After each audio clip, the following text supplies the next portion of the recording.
Hello and welcome to UC Today. My name's David Dungay. We are back for another discussion. Today we're going to be talking about the channel and partner business models in particular. I am joined by Paul Holden, VP of EMEA at Call Tower, and Jon Arnold of J Arnold and Associates. Welcome to the show. I hope you're both well. Yeah, very well. Thanks, Very David. good. You too, I hope.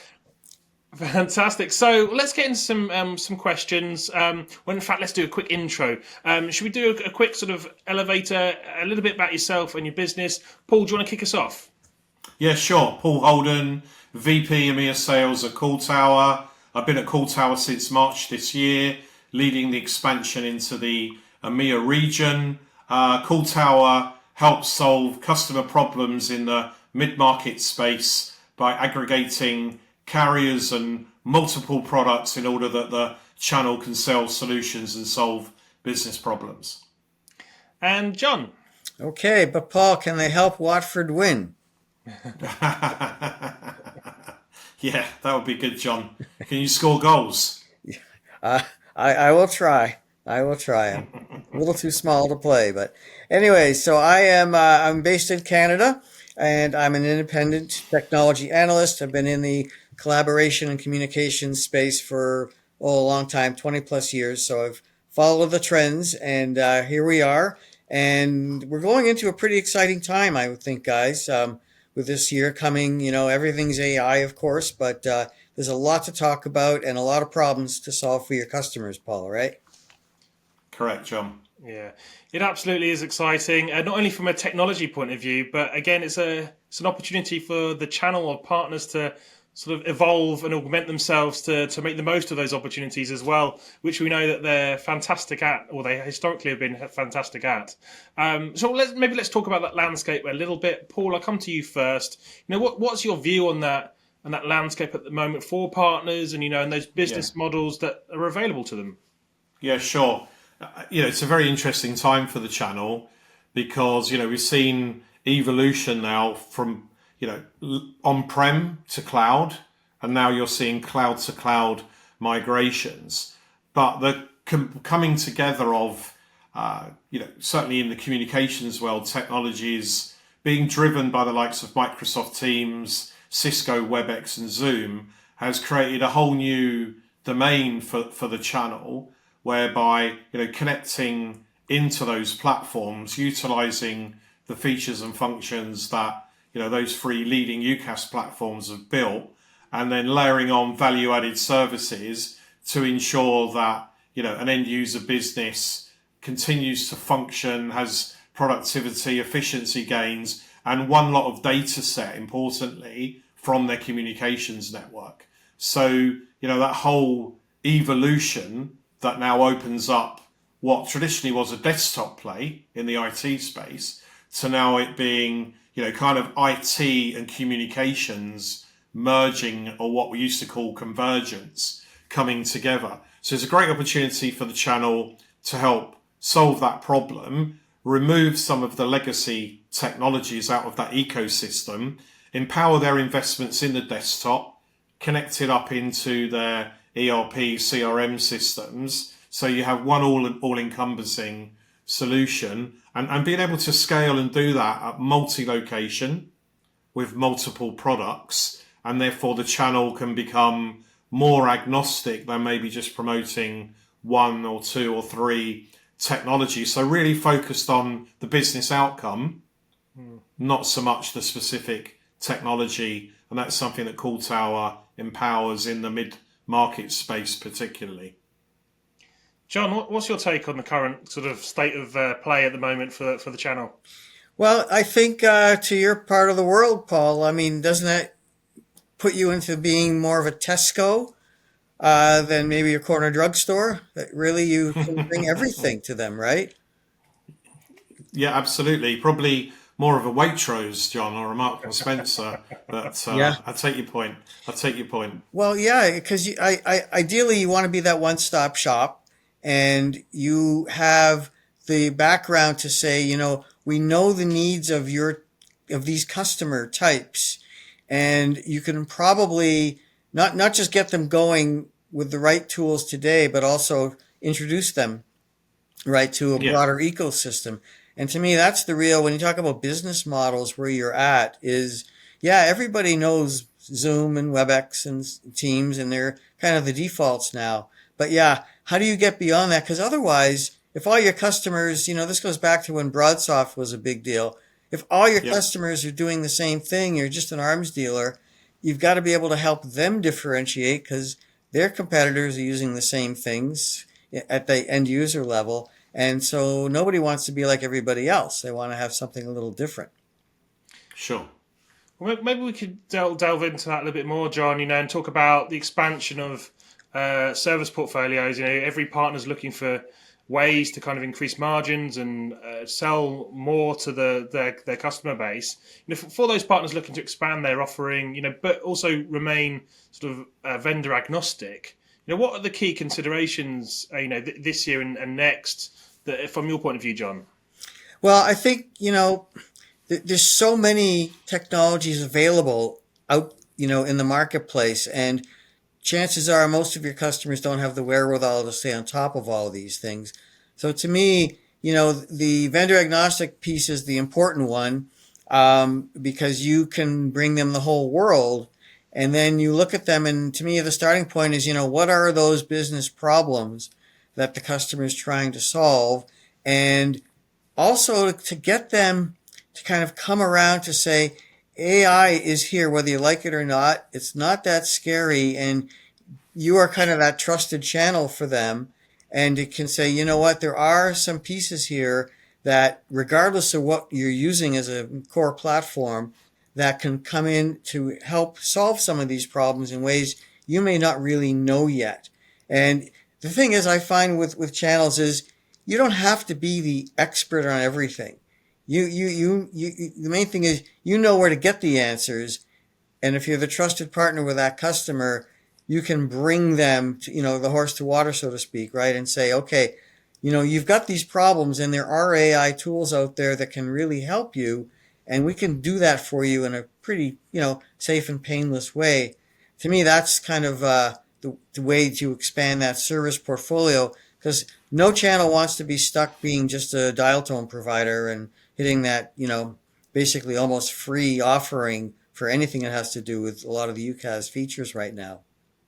Yeah, I think, John, you make a very good point there, because AI, obviously, it's on every stand, it's everywhere we go, it's even mentioned on the news. But a bit like when cloud first came around, it was cloud, cloud, cloud. And what did that really mean? And what does AI really mean? And I think, again, demystifying AI and the opportunity for the channel to demystify that for their end user businesses, and then tie it in to UCAS and CCAS specifically. So, on the employee side, using AI very simply, like taking meeting notes and helping, summarize a meeting, and then being able to send meeting notes and actions out a lot quicker, a lot more succinctly. Just a very simple user case for using AI that's built into all the UC platforms, through to using it as for knowledge base. So, high volume, low value tasks, or just questions, not necessarily what's my bank balance, or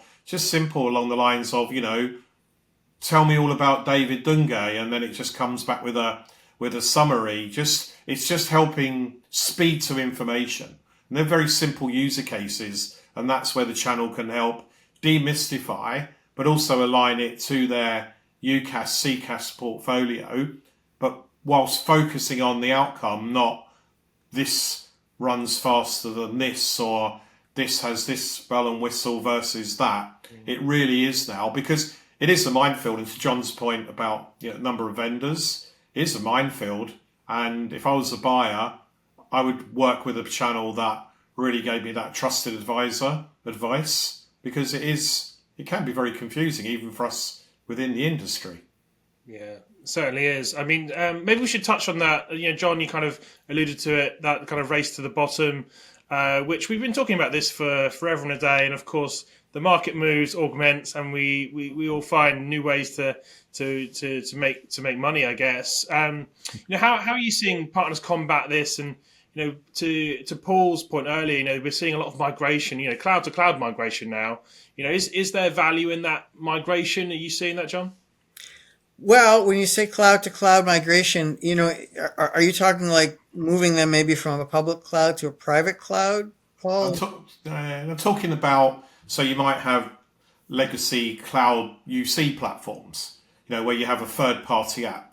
And now those are being displaced by connecting directly into Teams, Zoom and WebEx. So that kind of cloud to cloud migration, both in CCAS and in UCAS, something that might have been fit for purpose at the start of the pandemic, 3 or 4 years on, it's now being reviewed to say that was a quick fix. Now, how do we get it to improve our customer service? How do we get to use AI for, low value, high volume tasks? So that's what I mean by cloud to cloud. We're seeing people move from one cloud solution onto another. Well, yeah, and isn't that one of the risks of this whole SaaS model, right? I mean, the barriers to entry are low and barriers to exit are low. So if they don't like it, and you combine that with that race to the bottom kind of milieu with voice that is getting almost to be free, like how the hell do you make money? So it's got to be shifting the conversation away from, first of all, the first conversation is about the benefit of, going from prem to cloud, because there's still lots of customers who have to get on that path first. And then to show them that, yes, voice is not just telephony. And this is, to me, the bigger conversation about AI and how the real value of business communications is in the data, not the actual conversations that we're having. We need to enable that. That's what UC does. But you talk about low value. That's almost a commodity now, right? Where you can get those capabilities in almost any platform. So why pay for it? The real thing is, how do you extract value from the data that's behind those conversations and interactions? And to me, that's where, again, you have to be cloud to do this, and you have to be using AI to some degree to get that benefit. So to me, to getting past that race to the bottom is, where's the new value?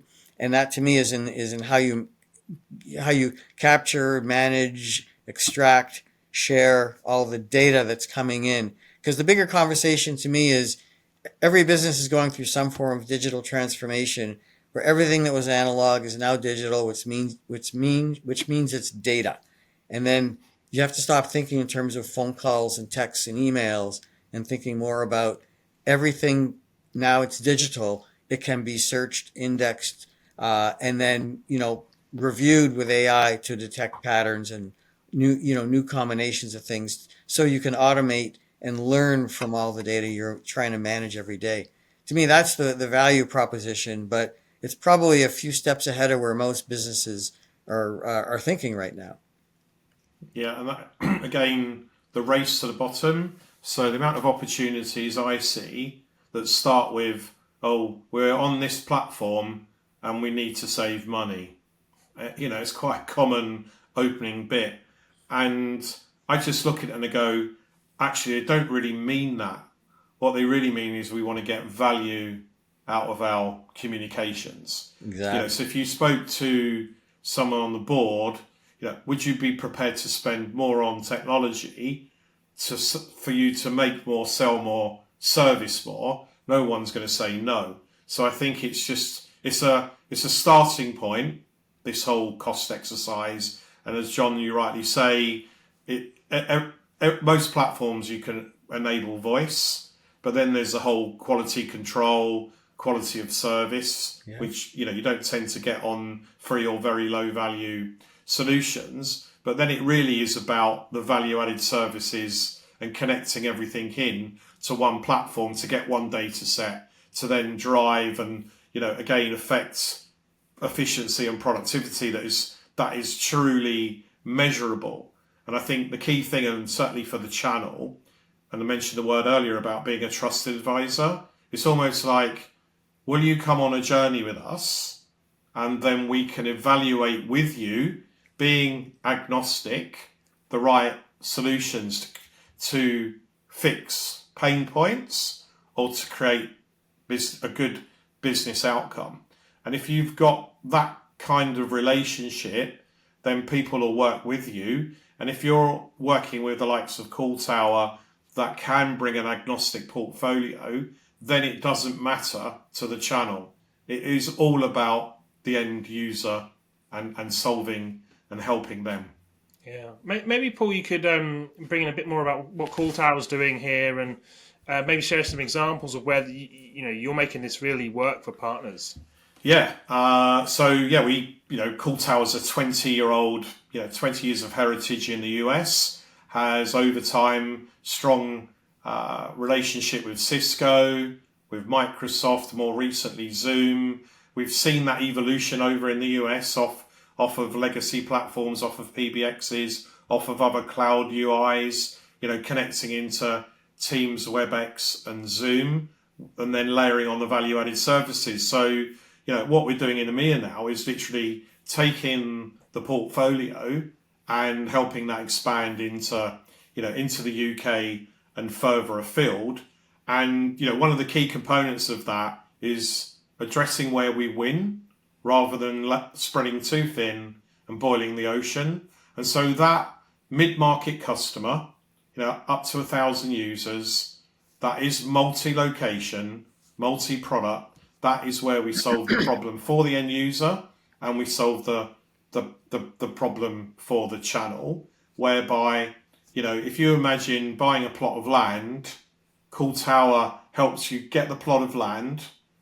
All the numbers are ported into our platform, which then gives you control of the data, control of the traffic, and then we can connect in the UCAS platforms.